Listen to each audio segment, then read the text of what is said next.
الحمدللہ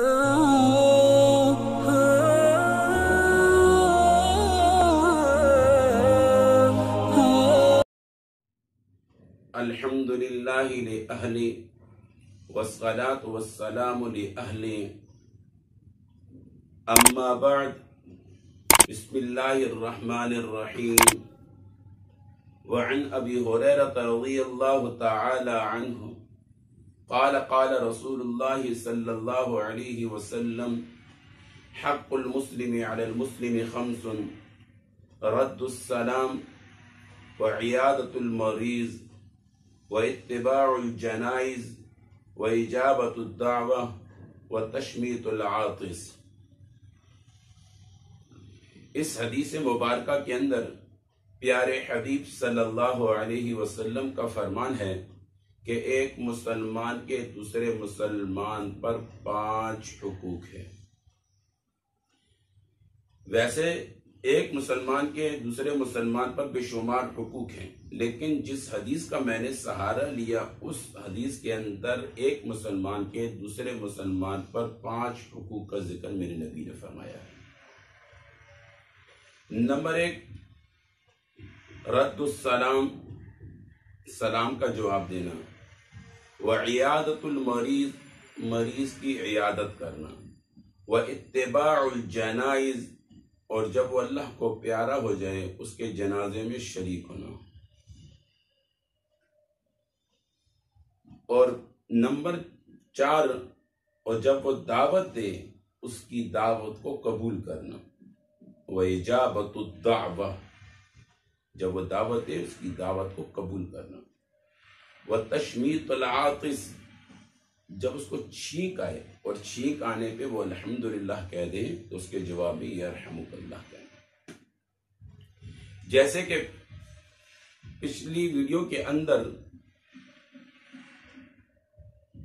یعنی رد السلام کے بارے میں، یعنی سلام کا جواب دینا، اس کے بارے میں تفصیلاً بات ہو چکی تھی۔ اب ہے وعیادت المریض، دوسرا حق، مریض کی مزاج فرسی کرنا، بیمار فرسی کرنا، اس کی عیادت کرنا، اس کا حال وال پوچھنا۔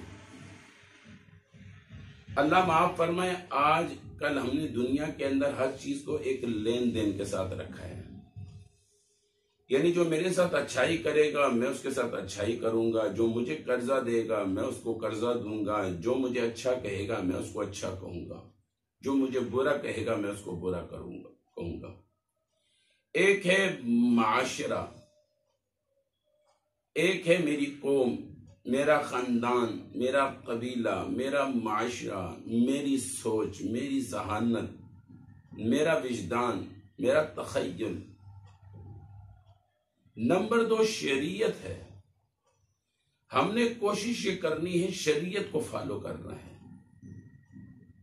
یعنی آسان لفظوں میں ایک ہے خواہشات، اس کے مقابلے میں اتباع والی زندگی، فرمانبرداری والی زندگی، اللہ اور اللہ کے رسول کی سچی اتباع ہو۔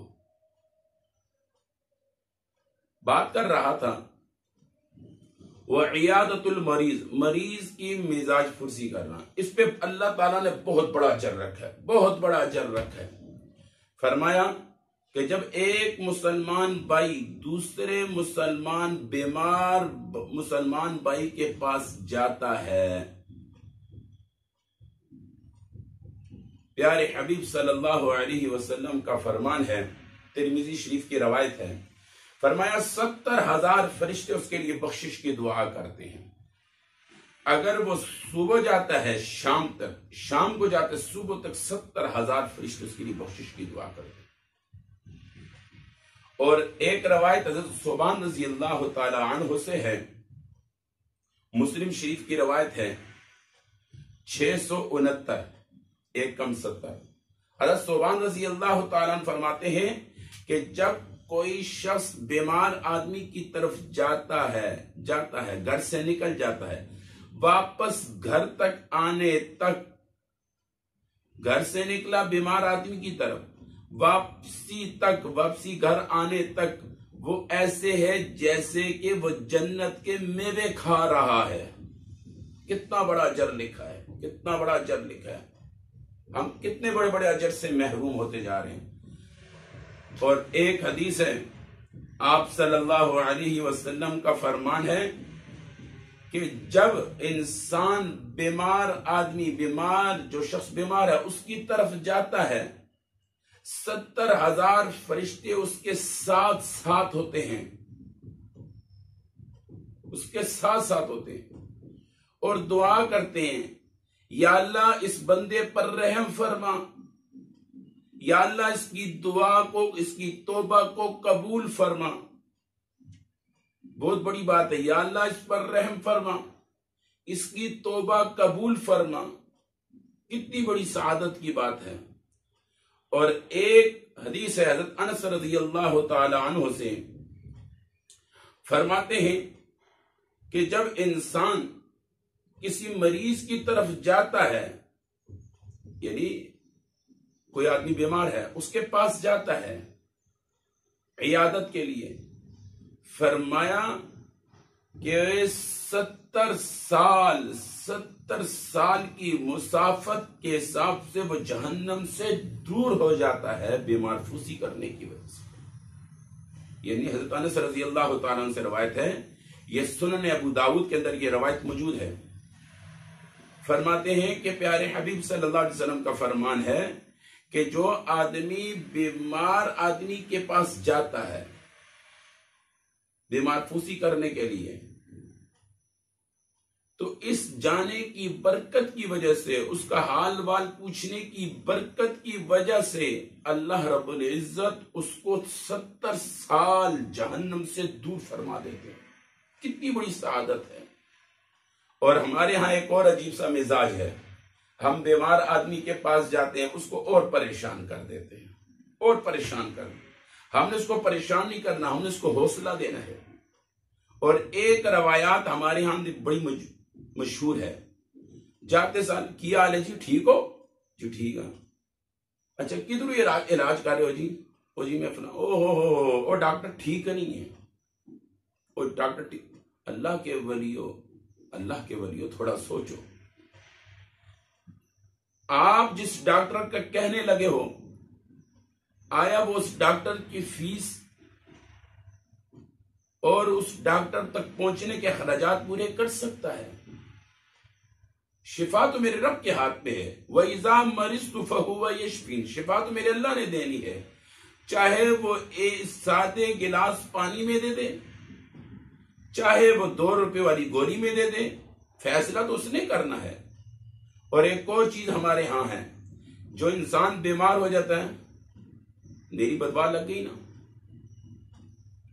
اسی طرح ہونا چاہیے تھا، یعنی اس کے ساتھ اسی طرح ہونا چاہیے تھا. نہیں بابا، اللہ معاف فرمائے، ایسا نہیں سوچنا چاہیے. یہ بھی سوچنا چاہیے کل میں بھی بیمار ہو سکتا ہوں. آج میں اس کے بارے میں جو ذہن رکھ رہا ہوں، کل میرے بارے میں بھی لوگ ایسا ذہن رکھیں گے. میں اس ذہنیت کو برداشت کر سکوں گا؟ جب میں ایک چیز کو نہیں برداشت کر سکتا تو وہ بھائی بھی نہیں برداشت کر سکتا. لہٰذا اس چیز سے اجتناب کیے جائیں، جا کر اس کو حوصلہ دیں. او جی کوئی بات نہیں، پا جی، ماموں، چاچا، جو کچھ بھی اس کو کہتے ہیں، انکل کہتے ہیں، چاچا کہتے ہیں، بھائی کہتے ہیں، جو کچھ بھی کہتے ہیں، اس کو جی کوئی ایسی گل نہیں جی، ایک کوئی بیماری ہے، کوئی کچھ نہیں ہونا. اس طرح جو میرے کافی دوست ہیں، آئی بیماری ختم ہو گئی، کوئی گل نہیں جی. اور دوسری یا تیسری دفعہ جاتے ہوئے اس کو اس طرح حوصلہ دو، ہاں ماشاءاللہ، پہلے تو کافی فرق ہے جی، ماشاءاللہ ماشاءاللہ، اللہ مزید شفا دے. وہ اس کو حوصلہ مل جاتا ہے، حوصلہ مل جاتا ہے. کسی مسلمان کو خوش کرنا یہ بھی صدقہ ہے، یہ بھی صدقہ ہے، یہ بھی صدقہ ہے. اور بلکہ یہاں تک آتا ہے، جو کسی مسلمان کو حوصلہ دیتا ہے، جب تک اس حوصلہ دیتا ہے، اس حوصلے کی وجہ سے اس کے اندر خوشی کی جو لہر آتی ہے، اس کا اجر ملتا ہے. اور بعض مرتبہ خوشی کی وجہ سے انسان صحت یابی ہوتا ہے، یعنی صحت یابی کا سبب یہ انسان بنا. اور مزے کی بات، اس کی وجہ سے اگر وہ صحت یاب ہوا اور اس کی نیت اللہ کی رضا تھی، وہ صحتیاب ہو گیا۔ صحتیابی میں جتنے نیک اعمال کرتا ہے یہ اس کو اجر ملیں گے۔ مسلمان کی تو ہر حالت رحمت سے بھری پڑی، اور ہمارے ہاں ایک اور بیماری بھی ہے، اور یہ وہ ہر دوسرے دن بیمار ہو جاتا ہے، ہر تیسرے دن بیمار ہو جاتا ہے۔ اور اللہ کے ولیوں، اللہ نے کتنا بہترین موقع دیا، اللہ اس کو بار بار بیمار کر رہا ہے، تمہیں بار بار موقع دے رہا ہے کہ اس کا نام ہے جنت کے میوے کھانے کا موقع دے رہا ہے۔ 70,000 فرشتے تمہارے لیے بخشش کا موقع دے رہا ہے۔ اور ایک حدیث یہاں تک آئی ہے، ایک حدیث میں آتا ہے جب انسان بیمار آدمی کی طرف جاتا ہے، جتنے قدم اٹھاتا ہے اتنے قدموں پر نیکیاں ملتی، اتنے قدموں سے گناہ معاف ہوتے ہیں۔ تو ہم نے یہ کوشش کرنی ہے، بے شک ہمارے گھر کے اندر ایک روم سے دوسرے روم میں کوئی بیمار ہو جائیں، لیکن اللہ کی رضا کے لیے۔ اس لیے نہیں آج میں پوچھ رہا ہوں، کل یہ میرے پوچھے گا۔ اوپر کے فلور میں کوئی رہتا ہے، پتہ لگ جائے، اوپر جائیں، کیا ہے بھائی، ٹھیک ہے، خیریت ہے، میرے لائق کوئی خدمت، حوصلہ دے، سہارا دے، باتیں نہ بنائیں۔